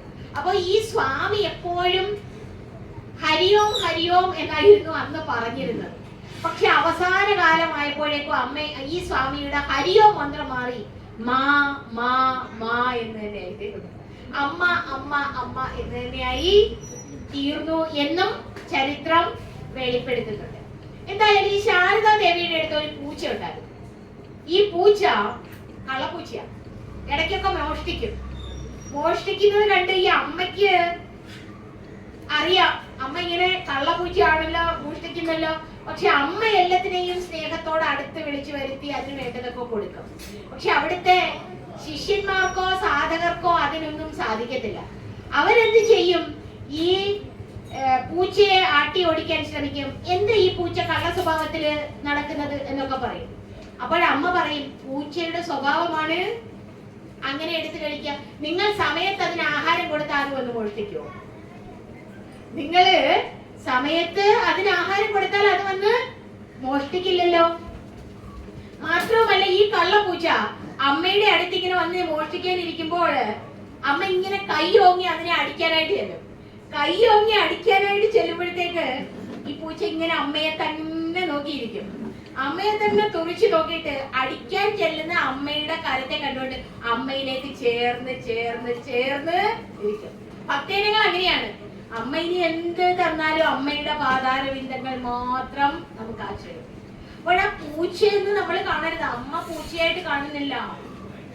അമ്മയോ, അതായത് സകല ചരാചരങ്ങളിൽ നിറഞ്ഞു വിളങ്ങുന്ന ചൈതന്യത്തെ ദർശിക്കുന്നവർക്ക് മാത്രമേ അങ്ങനെ സ്നേഹിക്കാനും സേവിക്കാനും ക്ഷമയോടെ ഇടപെടാനും കഴിയൂ. ഒരു ഉറുമ്പിന് പോലും ഒരു പീഡയും വരുത്തരുതെന്നുള്ള അനുകമ്പ നമ്മളുടെ ഹൃദയത്തിൽ ഉണ്ടായിരിക്കണം. അമ്മ നമ്മെ പഠിപ്പിച്ചു തരിക. ശാരദാദേവി നമ്മെ പഠിപ്പിച്ചു തരികയാണ്. നമ്മള് ഒന്നിനെയും വെറുക്കരുത്, ഒന്നിനോടും ക്രൂരമായി ഇടപെടരുത്. ഒരു വാക്കുകൊണ്ട് പോലും അമ്മ ഒരാളോടും വിഷമിപ്പിച്ച് ദേഷിച്ച് വെറുത്ത് വർത്തമാനം പറയില്ലായിരുന്നു. അമ്മ അങ്ങനെയാണ് അമ്മയുടെ സ്വഭാവം. ചിലപ്പോ അമ്മ എന്തെങ്കിലും പൈസ കൊടുത്തുവിട്ട് കടയിൽ നിന്ന് സാധനം വാങ്ങിപ്പിക്കും. അപ്പൊ സാധനം വാങ്ങിപ്പിക്കുമ്പോ തിരികെ വരുമ്പോഴ് കുറച്ച് പൈസ ചിലരൊക്കെ കയ്യിൽ അങ്ങ് വെക്കും. എന്താ മോനെ, നിനക്ക് കുറച്ച് കൂടുതൽ പൈസയുടെ ആവശ്യം ഉണ്ടായിരുന്നോ എന്നേ ചോദിക്കൂ. എന്ന് പറഞ്ഞാൽ പൈസ തിരികെ തരാൻ പോലും അമ്മ പറയില്ല. നിനക്ക് എന്നാ അമ്മ മനസ്സിലാക്കിയതായി അമ്മ അവരെ ബോധ്യപ്പെടുത്തി കൊടുക്കുകയും ചെയ്യും. അങ്ങനെ അമ്മയുടെ സ്വഭാവത്തെ പറ്റി പറഞ്ഞാല് അമ്മ അത്ര ഒരു ലാളിത്യമായിരുന്നു. കേറാമ്പാടിയിൽ അമ്മയ്ക്കൊരു കെട്ടിടം, അമ്മ കേറാമ്പാടിയിൽ താമസിച്ചിരുന്ന സമയത്തും അമ്മയ്ക്ക് ഒരു കെട്ടിടം അവിടെ ഉണ്ടാക്കുന്നതിന് വേണ്ടി അവിടെ കുറെ പേര് അമ്മയുടെ സഹായിയായി വന്നു. അതിലൊരു സാധകൻ അമ്മയ്ക്ക് ഇങ്ങനെ കൺസ്ട്രക്ഷൻ ഒക്കെ ഹെൽപ്പ് ചെയ്തുകൊണ്ടിരിക്കുന്നതിനിടയില് അത് ചെയ്യുന്നതിനിടയില് അമ്മയുടെ സഹോദരങ്ങളും മറ്റു ബന്ധുജനങ്ങളും ഒക്കെ വന്ന്, എല്ലാവരും പാവങ്ങളാണ്, ദാരിദ്ര്യമുള്ളവരാണ്, അപ്പൊ കുറച്ചൊക്കെ സഹായം എവർക്കും ചെയ്തു കൊടുക്കാൻ വേണ്ടി അഭ്യർത്ഥിക്കും. കുറെ ആയപ്പോഴ് ഈ ചെന്ന അമ്മയുടെ ഭക്തന് വളരെ ദേഷ്യം വന്നു. അല്ലെ, എന്താ ഇവരിങ്ങനൊക്കെ പെരുമാറുന്നത്, എന്താ ഇവരിങ്ങനൊക്കെ ചെയ്യുന്നത്? ഈ അമ്മയുടെ അമ്മാവന്മാര് സഹിതം ഇങ്ങനെ വന്ന് ബുദ്ധിമുട്ടിക്കുകയാണല്ലോ, ഞാൻ ഇനി ചെയ്യുന്നില്ല, എനിക്കിനി ഇവിടെ അമ്മയെ സഹായിക്കാനൊന്നും വയ്യ എന്ന് വളരെ ഒരു ഗൗരവത്തോടു കൂടി പറഞ്ഞപ്പോഴ് അമ്മ പറഞ്ഞു, എന്തേ നീ സഹായിക്കുന്നില്ലേ? നിനക്ക് സഹായം ചെയ്യാൻ വയ്യേ? നീ ചെയ്യുന്നില്ലെങ്കിൽ ചെയ്യണ്ട, നീ ചെയ്യുന്നില്ലെങ്കിൽ ചെയ്യണ്ട. അമ്മ ഇങ്ങനെ പറഞ്ഞുള്ളൂ. അമ്മയുടെ ഭാവം മാറി. നമുക്ക് മനസ്സിലാക്കാൻ പറ്റില്ല, അമ്മയുടെ ആ ബഹിർമുഖമായിരിക്കുന്ന ഭാവം മാറി. നീ ചെയ്യുന്നില്ലെങ്കിൽ ചെയ്യണ്ട എന്ന് പറഞ്ഞു നിന്നതും അമ്മയുടെ ഭക്തൻ അമ്മയുടെ ചുറ്റും ഒരു ദിവ്യ പ്രകാശം അങ്ങനെ പ്രസരിക്കുന്നത് കൃത്യമായി കണ്ടു. അമ്മയെ സാഷ്ടാംഗം പ്രണമിച്ചിട്ട് പറഞ്ഞു, അമ്മ അമ്മയുടെ എളിയ ശിഷ്യനാണ്, ദാസനാണ്, ഞാനിത് ചെയ്യും. ഇവിടെയാണ് നമ്മളുടെ ഭക്തി. ഇവിടെയാണ് നമ്മളത് മനസ്സിലാക്കുന്നില്ല ആരോടാണ് സംസാരിക്കുന്നത്, എന്താണ് സംസാരിക്കുന്നത്. സാധാരണ സ്ത്രീയെ പോലെ ഇടപെടുകയല്ലേ അല്ലേ ചെയ്യുന്നില്ല. ഉടനെ തന്നെ അമ്മയുടെ സ്വരൂപത്തിലേക്ക് പ്രവേശിച്ചു എന്നാണ് നാം മനസ്സിലാക്കേണ്ടത്. അതുപോലെ ഒരു ദിവസം അമ്മ എല്ലാവർക്കും ഇതുപോലെ ദീക്ഷ കൊടുക്കും. ആരെ അങ്ങനെ അങ്ങ് പറഞ്ഞയക്കില്ല. ആരൊക്കെ ചെന്നാലും അമ്മ ദീക്ഷ കൊടുക്കുന്നതിന് ഇന്ന് സ്വാമിമാരൊക്കെ കാരണം അങ്ങനെ അങ്ങ് ദീക്ഷ കൊടുക്കാൻ എല്ലാവർക്കും പറ്റില്ല. ദീക്ഷ കൊടുക്കുമ്പോൾ ദീക്ഷ സ്വീകരിക്കുന്നവന്റെ പാപക്ലേശങ്ങള് ദീക്ഷാ ഗുരുവിൽ വന്നു ഭവിക്കും എന്നുള്ളതാണ്. അത് നിസാരമായ സംഗതിയൊന്നുമല്ല ഈ മന്ത്രദീക്ഷ എന്നൊക്കെ പറയുമ്പോൾ. അപ്പൊ ആ മന്ത്രദീക്ഷ ഏറ്റെടുക്കുന്നവരും മന്ത്രദീക്ഷ കൊടുക്കുന്നവരും വളരെ ശ്രദ്ധാലുക്കളായിരിക്കും. അത് ബീജാക്ഷര മന്ത്രങ്ങൾ സഹിതം കലർന്ന മന്ത്രദീക്ഷയൊക്കെ ആകുമ്പോൾ അത് ജപിച്ച് സിദ്ധി വരുത്തിയവരായിരിക്കും. അതുപോലുള്ള അവതാര വരിഷ്ഠന്മാരായിരിക്കും. മന്ത്രദീക്ഷയ്ക്ക് അത്രയും പ്രസക്തിയുണ്ട്. നിങ്ങൾക്ക് കൽപ്പതരു ദിനത്തെ പറ്റി ഒക്കെ അറിയാം അല്ലേ? അപ്പോഴ് ഈ മന്ത്രദീക്ഷ അമ്മ പക്ഷെ എല്ലാവർക്കും കൊടുക്കും. നോക്കൂ, റെയിൽവേ സ്റ്റേഷനിലിരുന്ന് ഒരു മന്ത്രദീക്ഷ കൊടുക്കുക ആരെങ്കിലും ചെയ്യുമോ? ആ റെയിൽവേ സ്റ്റേഷനിൽ ഇന്നും ആ റെയിൽവേ സ്റ്റേഷനിൽ നിന്ന് 2 ചക്ക ജയറാവാടിയിലേക്ക് പോകുന്നുവെന്നും അവിടെയുള്ളവർക്ക് മുഴുവൻ പ്രസാദം ആ ട്രെയിനിൽ നൽകുന്നുവെന്നും ഒരു ട്രെയിനിൽ ആ സ്റ്റേഷനിൽ നിന്നും പോകുന്നുവെന്നും ഒക്കെ പറയുമ്പോൾ നിങ്ങളിപ്പോ കേട്ടാൽ നിങ്ങൾക്ക് ഓർമ്മയില്ലേ? ഒന്ന് ആലോചിച്ച് നോക്കൂ. നമ്മള് ഇത് ചരിത്രമാണ്, യാഥാർത്ഥ്യമായി സംഭവിച്ചതാണ്. അതല്ലാതെ ഒരു ആചാരത്തെ അങ്ങ് തുടർന്ന് നിർത്തുന്നു എന്ന് വിചാരിക്കരുത്. ആ ശക്തി വൈഭവം ഇന്നും പ്രവർത്തിക്കുന്നു. ആ മന്ത്രദീക്ഷയുടെ ശക്തി ഇന്നും നമ്മളിലേക്ക് പ്രവഹിക്കാം. അതാണ് നമ്മൾ മനസ്സിലാക്കേണ്ടത്. അങ്ങനെ ഒരു ദിവസം ഒരു സാധകൻ വന്ന് പറഞ്ഞു, അമ്മ തന്ന ജപമൊക്കെ ഞാൻ നടത്തിക്കൊണ്ടിരിക്കുക. പക്ഷെ കുറെ നാളായിട്ട് ഞാൻ ജപിക്കുന്നു. പക്ഷേ ജപിക്കുന്നു എന്ന് മാത്രമല്ല, പക്ഷെ ജപത്തിന്റെ പുരോഗതി ഒന്നും കാണുന്നില്ല. നമ്മൾ ജപിച്ചു കഴിഞ്ഞാൽ കുറച്ച് പുരോഗതി പ്രതീക്ഷിക്കുന്നില്ല. കർമ്മഫലം എല്ലാരും ആശിക്കുന്നു എന്നാണ് അല്ലെ? പക്ഷെ ഗീതാകാരൻ എന്താ പറയുന്നത്? തേ കർമ്മണിയേവ അധികാരഃ മാ ഫലേഷു കദാചന. നമ്മളിതൊക്കെ പറയും, നമ്മളിതൊക്കെ പഠിപ്പിക്കും, പക്ഷെ എന്നിട്ട് ഉള്ളിലോട്ട് അങ്ങോട്ട് കേറുന്നോ എന്ന് ശ്രദ്ധിക്കണം. ഭഗവാൻ ഗീതാകാരൻ കൃത്യമായി പറഞ്ഞു, കർമ്മണ്യേവ അധികാരസ്തേ തേ കർമ്മണിയേവ അധികാരഃ ഫലേഷു മാ കദാചന. ഒരിക്കലും മാ ഫലേഷു, ഫലത്തില് നീ ആശ വെക്കരുത് അല്ലെ? മാ കർമ്മഫലഹേതുർഭൂഹു, ഫലത്തിന് കാരണഹേതുവായും ഭവിക്കരുത്, അരസതയെയും ബാധിക്കരുത്. ഇത് അമ്മ എപ്പോഴും പറയുമായിരുന്നു. നിരന്തരം കർമ്മം ചെയ്തുകൊണ്ടിരിക്കുന്ന അമ്മയുടെ ജപം നമുക്ക് മനസ്സിലാവത്തില്ല. എന്തായാലും അതിനെപ്പറ്റിയും പറയാം. എന്തായാലും അമ്മ ഇങ്ങനെ ജപിച്ചു നമ്മൾ ഫലത്തിൽ ആശ വെക്കരുത് എന്ന് പറഞ്ഞില്ലേ? കർമ്മം ചെയ്താൽ അതിന്റെ ഫലം ഉണ്ടാകും. നമ്മൾ ആശ വെക്കണ്ട. നമ്മളാണോ ഈ കർമ്മം ചെയ്യുന്നത്? ആണോ? നിങ്ങൾ വിചാരിക്കും ഞാൻ ഇവിടെ വന്നിരുന്ന് പറയുന്നു. നിങ്ങൾ ഇവിടെ വന്നിരുന്ന് രാവിലെ, ഞാൻ വീട്ടിൽ നിന്ന് രാവിലെ എഴുന്നേറ്റ് രാമകൃഷ്ണ മഠത്തില് വന്നിരുന്നു, നിങ്ങൾ ഇതൊക്കെ കേൾക്കുന്നുവെന്ന്. പക്ഷെ ഇതിന്റെ പിന്നിൽ ഒരു അദൃശ്യ പ്രേരണ ഉള്ളിലിരുന്ന് നൽകുന്ന ചൈതന്യം ഉണ്ടായിരുന്നു. ഒരു ദേവി ചൈതന്യം പ്രേരണ ഉള്ളിലിരുന്ന് നൽകും. പ്രേരികേ ദേവി ശിവേ നമസ്തേ. നിങ്ങളുടെ ഉള്ളിൽ ഏതോ ഒരു പുണ്യ പരിഭാഗം നിറഞ്ഞിട്ടുള്ളത് കൊണ്ടാകാം ഉള്ളിലിരുന്നൊരു പ്രേരണ നൽകി. ഇന്ന് ശാരദാ ദേവിയുടെ ജയന്തിയാണ്. ശ്രീരാമകൃഷ്ണ മഠത്തിൽ പോകണം.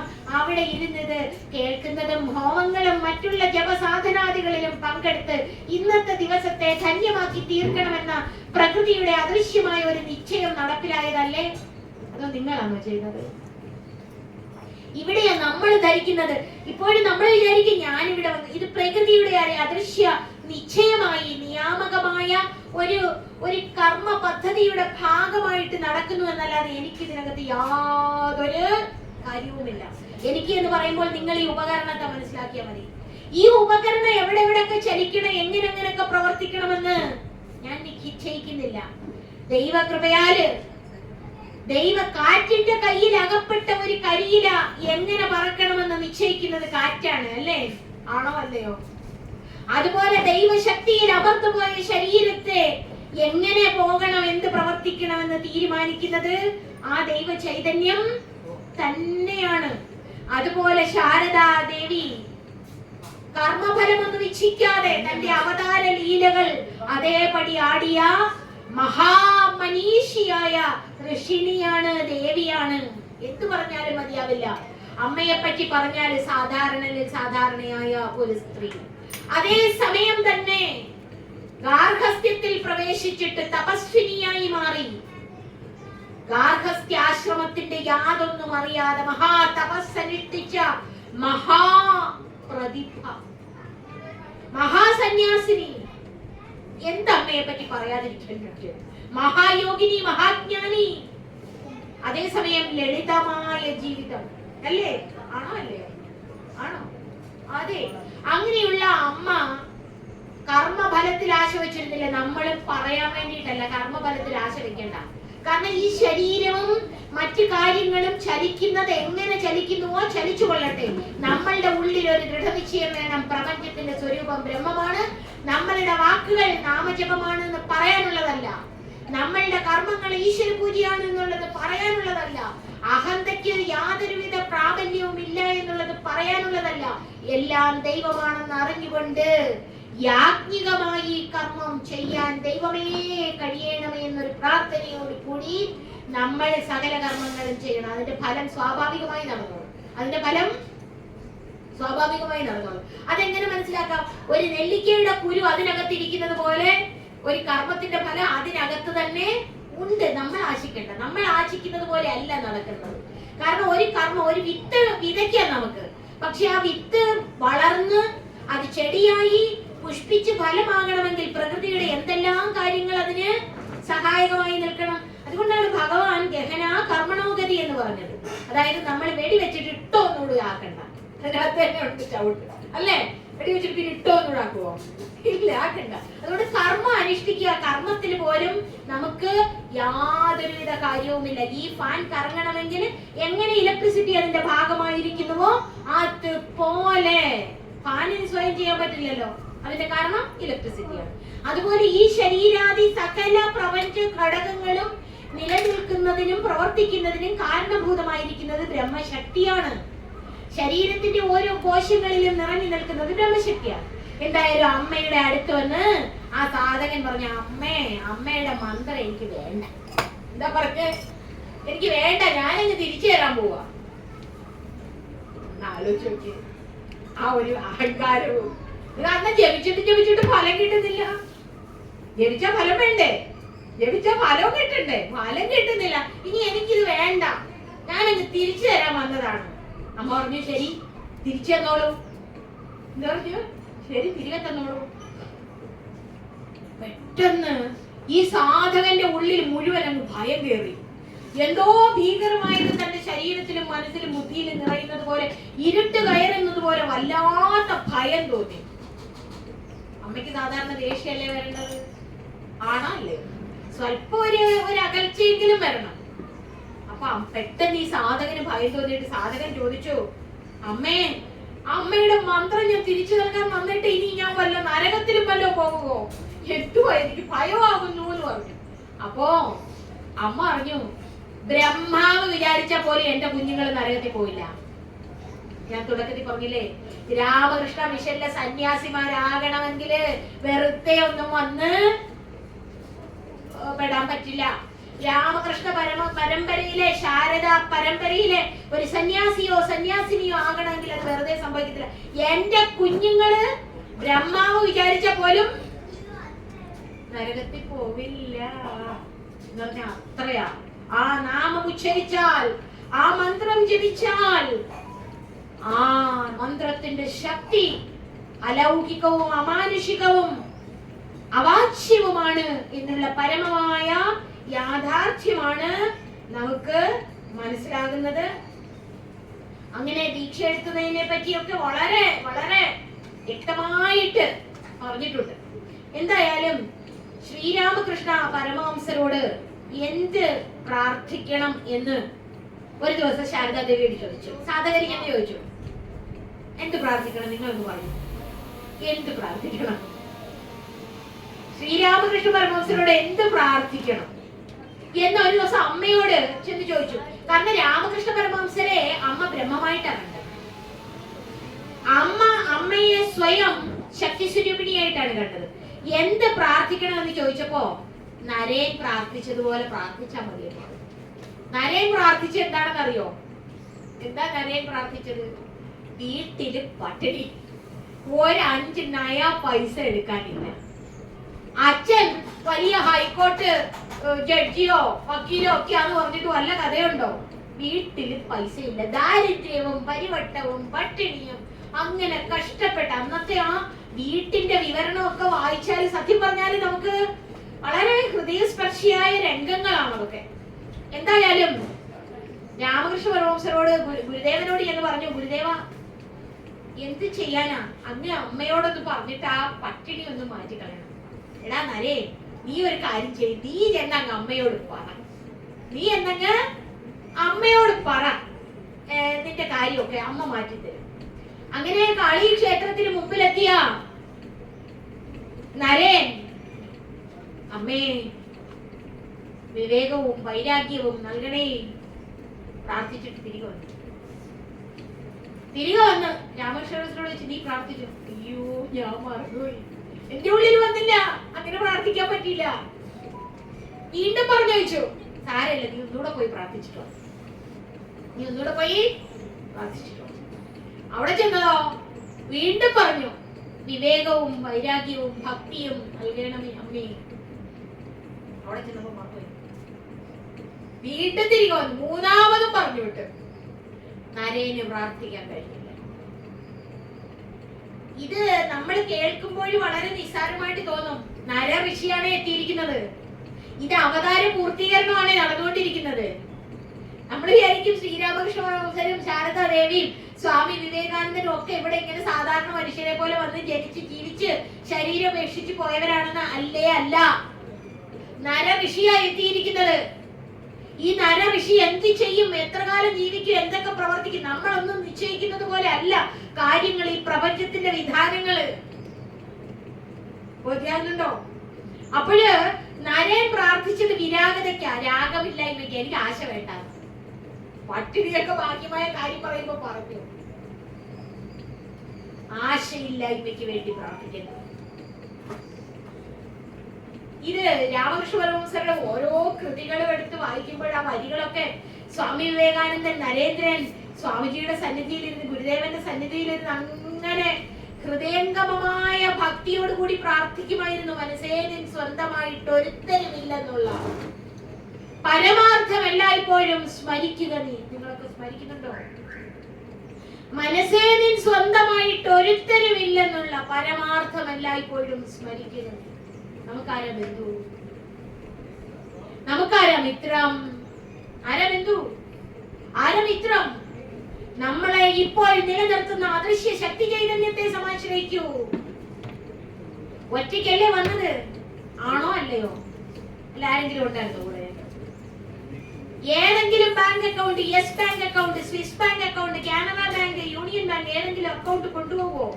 പക്ഷെ കൊണ്ടുപോകും ഒന്ന്, നമ്മൾ ചെയ്ത സത്കർമ്മത്തിന്റെ ഫലം, ദുഷ്കർമ്മത്തിന്റെ ഫലം പ്രാണനിൽ സന്നിവേശിച്ച് അതോടൊപ്പം നമ്മൾ അതിനോടൊപ്പം സഞ്ചരിക്കും, നമ്മളോടൊപ്പം സഞ്ചരിക്കും. ഇതിനൊരു ഗതിയുണ്ട്. വളരെ ഗംഭീരമായ ശാസ്ത്രമാണ്. അത്രയും വേദാന്തത്തിലേക്ക് നാം കിടക്കുന്നില്ല. അപ്പോഴും നമ്മളുടെ ഈ പ്രാണന്റെ ഗതി എന്താണെന്ന് തിരിച്ചറിയണം. ഒറ്റയ്ക്ക വന്നത്, ഒറ്റയ്ക്ക പോകുന്നത്, അത് നമ്മൾ വിസ്മരിക്കരുത്. നമുക്ക് അരനിമിഷം കളയരുതാരും. എങ്ങനെ? കരളിൽ വിവേകം കൂടാതെ. വിവേകം ഉണ്ടോ? നമുക്ക് വിവേകം ഉണ്ടോ? ശ്രീരാമകൃഷ്ണ മഠത്തില് ശാരദാദേവിയുടെയും ഗുരുദേവന്റെയും വിവേകാനന്ദ സ്വാമിയുടെയും ഒക്കെ അനുഗ്രഹ കടാക്ഷം നമ്മളിൽ നിറച്ചുകൊണ്ട് നമ്മളൊന്ന് ചിന്തിച്ചു നോക്കൂ. നമ്മൾ വിവേകപൂർവമായ ജീവിതമാണോ നയിക്കുന്നത്? ഇനിയെങ്കിലും തനിക്കും അന്യനും പ്രയോജനപ്പെടുന്ന രീതിയിൽ ചിന്തിക്കാനും പറയാനും പ്രവർത്തിക്കാനും എന്റെ ഗുരുദേവായി എന്നെ അനുഗ്രഹിക്കണമേ എന്ന് പ്രാർത്ഥിക്കണ്ടേ? വേണമോ വേണ്ടയോ? വേണമോ വേണ്ടയോ? തനിക്കും അന്യനും പ്രയോജനപ്പെടുന്ന രീതിയിൽ. അത് തന്നെയാണ് രാമകൃഷ്ണ മിഷന്റെ മോട്ടോ. ആത്മനോ മോക്ഷാർത്ഥം ജഗദ്ഹിതായ ച. സ്വാത്മാവിന്റെ മോക്ഷത്തിനും ജഗത്തിന്റെ ഹിതത്തിനും വേണ്ടി എനിക്ക് ഓരോ ശ്വാസവും എടുക്കണം. അല്ലെങ്കിൽ ഈ ശ്വാസം വേണ്ട. എന്തിനീ മാംസപിണ്ഡത്തെ പരിപോഷിപ്പിക്കണം? എന്തിനീ മാംസപിണ്ഡത്തെ പരിപോഷിപ്പിക്കണം? എത്രയോ കാലമായി പഞ്ചേന്ദ്രിയ ദ്വാര തിന്നും കുടി കണ്ടും കേട്ടും അറിഞ്ഞും മതിയായില്ലേ? ചോദിക്കാൻ കഴിയണം, മതിയായില്ലേ? അതാ അമ്മ പറയുന്നത്, കുഞ്ഞേ നീ ആശയില്ലായ്മയ്ക്ക് വേണ്ടി പ്രാർത്ഥിക്കൂ. എന്താ? ആശയില്ലായ്മയ്ക്ക് വേണ്ടി പ്രാർത്ഥിക്കൂ. വിരാഗത എന്തിനെ ആശിക്കാൻ പറ്റും? പരിമിതമായ ക്ഷണികങ്ങളായ സുഖഭോഗങ്ങൾക്ക് വേണ്ടി മഹത്തായ മനുഷ്യ ജന്മത്തെ നഷ്ടമാക്കരുത് എന്ന് ആചാര്യന്മാർ നമ്മോട് ആവർത്തിച്ച് പറയുന്നുണ്ട്. കേനോപനിഷത്ത് ഋഷി പറയുന്നു, ഇഹ ചേതവേദി തത സത്യമസ്തി ന ചേതീഹ അവേദി മഹതീ വിനഷ്ടി. ഈ ജന്മത്തിൽ ഇവിടെ ഇരുന്ന് ഈ സത്യം സാക്ഷാത്കരിക്കാൻ കഴിഞ്ഞാൽ ശ്രേഷ്ഠം, അല്ലെങ്കിൽ അത് മഹത്തായ നഷ്ടമാണ്, കഷ്ടമാണ്, കഷ്ടം. മഹതീ പറയുന്നതിന്റെ ആ ഒരു നീട്ടലൊന്ന് ശ്രദ്ധിക്കണം. മഹതീ വിനഷ്ടി, മഹത്തായ നഷ്ടമാണ്, അര നിമിഷം പോലും കളയാനില്ല. നിങ്ങളുടെ ശ്രദ്ധ മുഴുവൻ സത്യത്തിലേക്ക് പോകട്ടെ, ശ്രദ്ധ മുഴുവൻ ധർമ്മത്തിലേക്ക് പോകട്ടെ, നന്മയിലേക്ക് പോകട്ടെ, ശ്രേയോ മാർഗത്തിലേക്ക് പോകട്ടെ. അല്ലേ? ആണോ അല്ലയോ? ഗൃഹസ്ഥാശ്രമത്തിൽ ഇരുന്നു കൊണ്ട് ഇത് സാധ്യമാകുമോ മാതാജി? മാതാജിയൊക്കെ സന്യാസാശ്രമത്തിൽ കാവിയൊക്കെ ധരിച്ച് ഇങ്ങനെ ഇരിക്കുന്നത് കൊണ്ട് ഇങ്ങനെയൊക്കെ പറയാൻ ഞങ്ങളെ പോലുള്ളവർക്കൊക്കെ ഇതൊക്കെ പറ്റുമോ? സ്നേഹസ്വരൂപികളായ എന്റെ ബന്ധുക്കളെ, ഇതൊക്കെ ബാഹ്യ ചിഹ്നങ്ങളാണ്. മുണ്ടനം ചെയ്യുകയും രുദ്രാക്ഷം ധരിക്കുകയും കുറച്ച് ചന്ദന ലേപനാദികൾ നടത്തുകയും ഒക്കെ ചെയ്യുന്നത് ബാഹ്യ ചിഹ്നങ്ങളാണ്. എവിടെ വസിച്ചാലും നിങ്ങളുടെ ഹൃദയം ശുദ്ധമായിരിക്കണം, നിങ്ങളുടെ വാക്കുകൾ നന്മ നിറഞ്ഞതായിരിക്കണം, കർമ്മങ്ങൾ ധർമ്മപ്രകാശഭരിതമായിരിക്കണം എന്നുള്ളത് നിങ്ങളുടെ ഉത്തരവാദിത്തമല്ലേ?